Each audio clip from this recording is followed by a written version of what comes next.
To start, I'm just using electrical tape from the Dollar Tree. It's cheap, it binds to the metal really well, and it allows you to work around the curves better than painter's tape. It can be a little difficult to curve, but you can just lift it and replace it as you need to. And that's what I'm doing at this point. I'm just working it around the curves and making sure it's as flat as possible.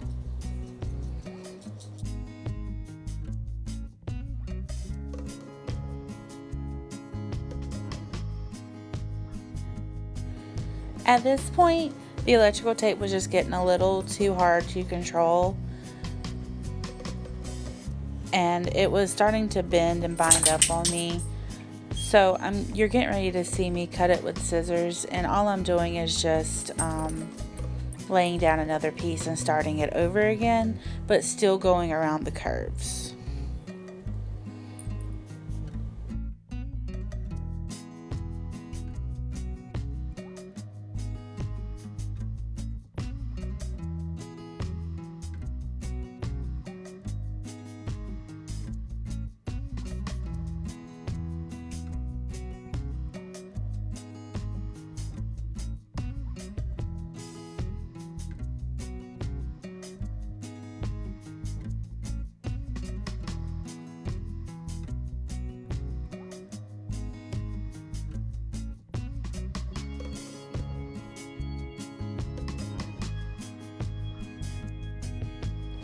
Now that the rim is completely taped off, I am getting ready to just make sure that the tape is as flat as possible, as well as make sure the lining of the tape is as even as it can be. This can be a little bit of a difficult process. Sometimes you might have to lift and replace, or you can use an instrument to help you push it down.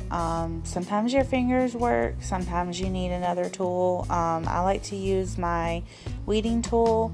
These are fabulous. I got them from Harbor Freight, and I only paid about $3, I think, maybe $5, for a pack of 4, I think, or 6.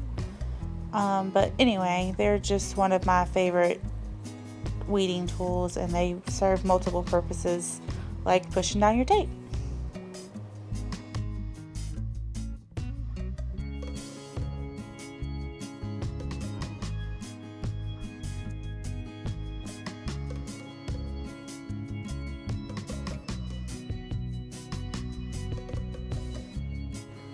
Okay, now that the tape is completely laid down and acceptable, it is now time to mix up your epoxy for the epoxy method of applying glitter.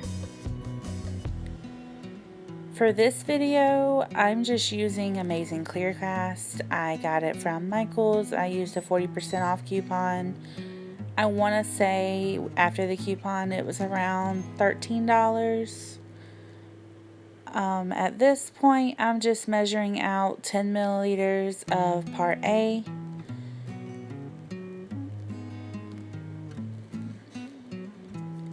I'm just looking at the measuring cups, which I get these from Allegro Medical. You can order them online. They have free shipping every once in a while. You can get a pack of 100 for $1. So when you have free shipping, no minimum, you can order so many medicine cups, and they'll be to your door within 2 days, typically, for me anyway. And now I'm just measuring out 10 milliliters of part B. So if you're new to epoxy, Alumilite is a 1-to-1 ratio. So if you mix up 10 milliliters of part A, you need 10 milliliters of part B. You can't have 8 or 12 or another number. It has to be 10 and completely even. If you do not have perfect measurements, your epoxy will not cure and it will remain soft, which will remain toxic. So it's just very important to make sure that your epoxy is measured out perfectly. So at this point, I am just adding part B, which is the thinner part of epoxy to part A into a measuring cup. Depending on the amount of epoxy you mix, sometimes it's helpful to add both parts into a bigger cup to mix. But since I'm only mixing 20 milliliters total, just a regular measuring cup is fine. It's extremely important to make sure that you scrape the sides and the bottom to make sure that all of your epoxy is mixed together. The manufacturer recommends around 3 minutes of mixing. Right now you can see that the epoxy is a little cloudy.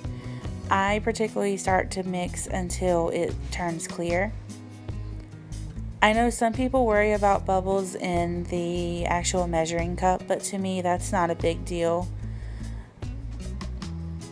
I just mix until it's clear, and then once I apply for the epoxy method for glitter application, I take a torch and I pop the bubbles. So I really care about just removing bubbles instead of preventing them. So while bubbles aren't a main concern, my main concern is just to ensure that both part A and part B are fully mixed together.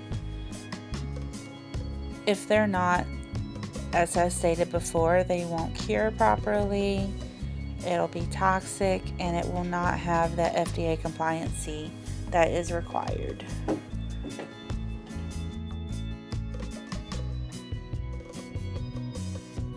Okay, so as you can see, the epoxy is clear. It's at a good consistency. It just runs off the popsicle stick like a warm honey, which is my perfect consistency for, especially if you're trying to do something like my marble swirl. At this point, I'm just throwing away the popsicle stick into the trash can. I'm making sure that my glove is really tight on my finger, and I'm just dipping my finger into the epoxy and putting maybe just a little bit on top of it. So the key to the epoxy method is just to make sure that you use a very thin amount. Now, I know I mixed up 20 milliliters of epoxy. You will not use that much on this just one bowl. I mixed up this much epoxy because I have another cup I also have to do a top coat of epoxy on, and another cup I have to do the glitter method on as well. And if there's any epoxy left over after doing that, then I'll be glittering another cup. So at this point, I am just running my fingers along the bowl to make sure it's fully covered in epoxy.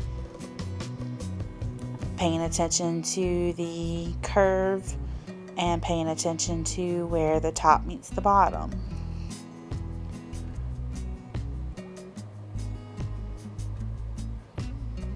So at this point, for part 1, you do not need a cup turner. So the epoxy method, your coat is extremely thin. I want to say I used maybe 4 milliliters total.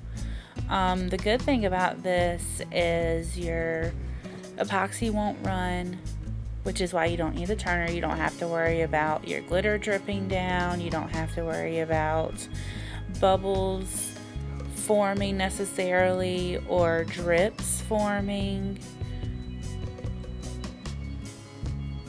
And you also can just apply your glitter, which we will get to in just a second. I am just making sure that the bottom curve is completely covered along with the tape line, just to make sure we have good coverage. And because I am using a chunky mix glitter, it can be just a little bit more epoxy up there. It's not as important for it to be extremely thin, like 1 to 2 milliliters with chunky, as it is with a chunky mix.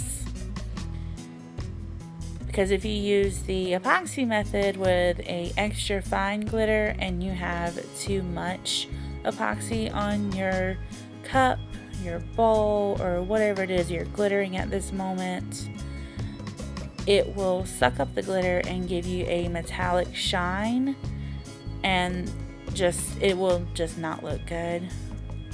Don't ask me why I did that. I guess I was going to go ahead and epoxy the cup as well, but I decided not to do that one. So at this point, I am getting ready to torch the bowl just to pop any possible micro bubbles or bubbles themselves that will be on the top coat, which could affect adhesiveness of the glitter. Just a few quick passes. I'm not staying on it too long in one place. You don't want to risk burning your epoxy or causing it to cure too fast.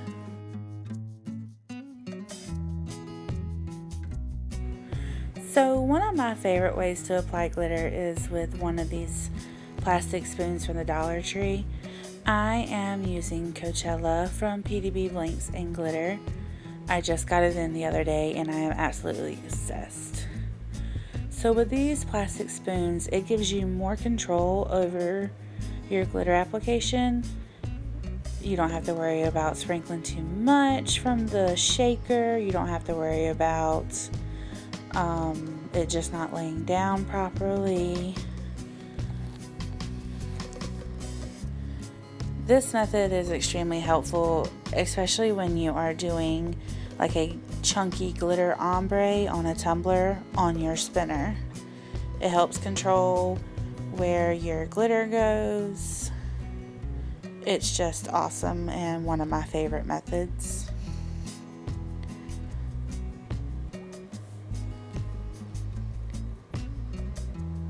And now I'm just kind of brushing off with my finger just a little bit of extra glitter and patting it down to make sure it lays flat with the epoxy. And I've got to say that the coverage with this glitter is absolutely phenomenal. All I did to prep this bowl was I sanded it and then washed it and let it dry. There's no base coat. That is just with one coat, and I am absolutely blown away by the coverage. So now that the bottom is covered, I am just sprinkling glitter onto the sides. So usually the spoon method is my favorite, but since the bowl is much bigger than your typical tumbler, I decided at this point I'm just going to go ahead and shake the glitter from the shaker, since I don't have to worry about two colors blending too much since it's only a single color. If I was doing an ombre, I would have continued with the spoon method, but it's just one color, so this is fine, and there's parchment paper underneath, so I don't have to worry about wasting any glitter.